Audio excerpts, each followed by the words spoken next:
Hi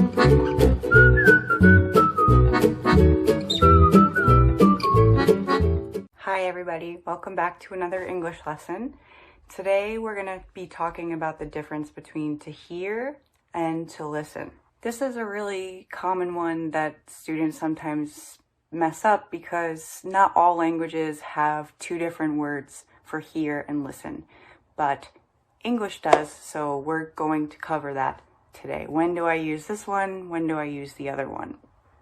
So first, I want to start with an example dialogue. So after you've read through this little dialogue, you should be able to answer the question, what suggestion does Kate give to Olivia?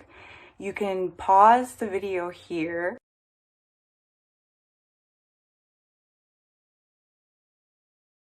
Okay, finished? Great. So what is the suggestion that Kate gives to Olivia? Yeah, that's right. She tells her to try listening to jazz music so she doesn't hear her very noisy neighbors. Okay, so let's look at two sentences from this dialogue and see what we can find here. So I have a quote from Olivia and I have a quote from Kate. So Olivia says, I hear my neighbor's music all day and it's really distracting. And then Kate says, I listen to jazz music in the morning to relax and it really works well. Or it works really well, sorry. Which one of these sentences describes an action that has been done on purpose? In other words, which one of these actions is a choice? Yeah, that's right, it's listen. Listen is a choice in this case, and hear is something that is not really something you do on purpose. One of the best ways to think about the difference between listen and hear is to think about choice. So when you listen to something, it's something that you do intentionally, with intention, with purpose. You want to do that thing, or maybe you don't want to, but you need to. And hearing is not done on purpose. It is unintentional, and it's kind of by accident. So let's take a look at another example. I heard my teacher call my name, or I want to pass the exam, so I listened to my teacher carefully. In which one of these sentences is the speaker doing something on purpose?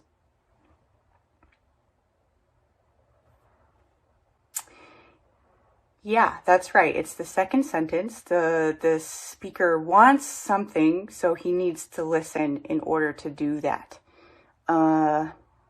So to hear or to listen, you really just need to ask yourself most of the time, is this something that's happening on purpose?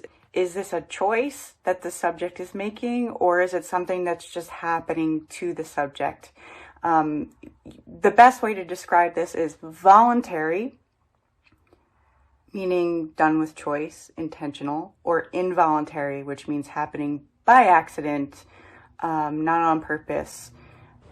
In general, hearing is involuntary, so that means it's an unplanned physical reaction, which is why you can sometimes hear things that you don't want to hear, like your neighbors or leaf blowers. Those are the worst. Now, this is the same with all the verbs that describe our sensations, like smelling. I just forgot everything. Smelling, seeing, and smelling, seeing, hearing, tasting. That's why you can taste things you don't like. It's all just an accident. The world it's coming at you, and sometimes you can choose what you smell or hear or see, and most of the time you can't. So if you would like some more examples, I have some more on the slide here. To hear, right? So she heard the babies crying on the plane. Boo. Sorry to you if you ever get stuck next to a crying baby on a plane. Then the second one is because he could hear the dogs barking all night, he couldn't sleep. That's pretty rough. And lastly, we have he tries very hard to listen to the radio, but he's getting old. He's getting old and he can't hear very well. So nobody chooses to not hear very well. It's not a choice, right? It's It just happens. Again, it just happens. And then to listen, right? What kind of music do you listen to? That's a choice. You choose what music you put on when you're studying or driving or walking. I can say, listen to me, I'm speaking to you. So right now you are choosing to listen to me, right? I hear a lot of students say, especially on online classes, a lot of them will say, can you listen me? Can you listen me? I can listen to you. I want to listen to you, but I can't hear you. So we need to fix the problem. And then lastly, we listened to him read the list, but we didn't hear him call our name. So you can listen for something that you don't actually hear sometime, like your name being called, or lottery numbers that you may have played that you want to hear, but you don't listen to them because they're not being said. And of course, there are exceptions because this is English and it wouldn't be English if it wasn't confusing.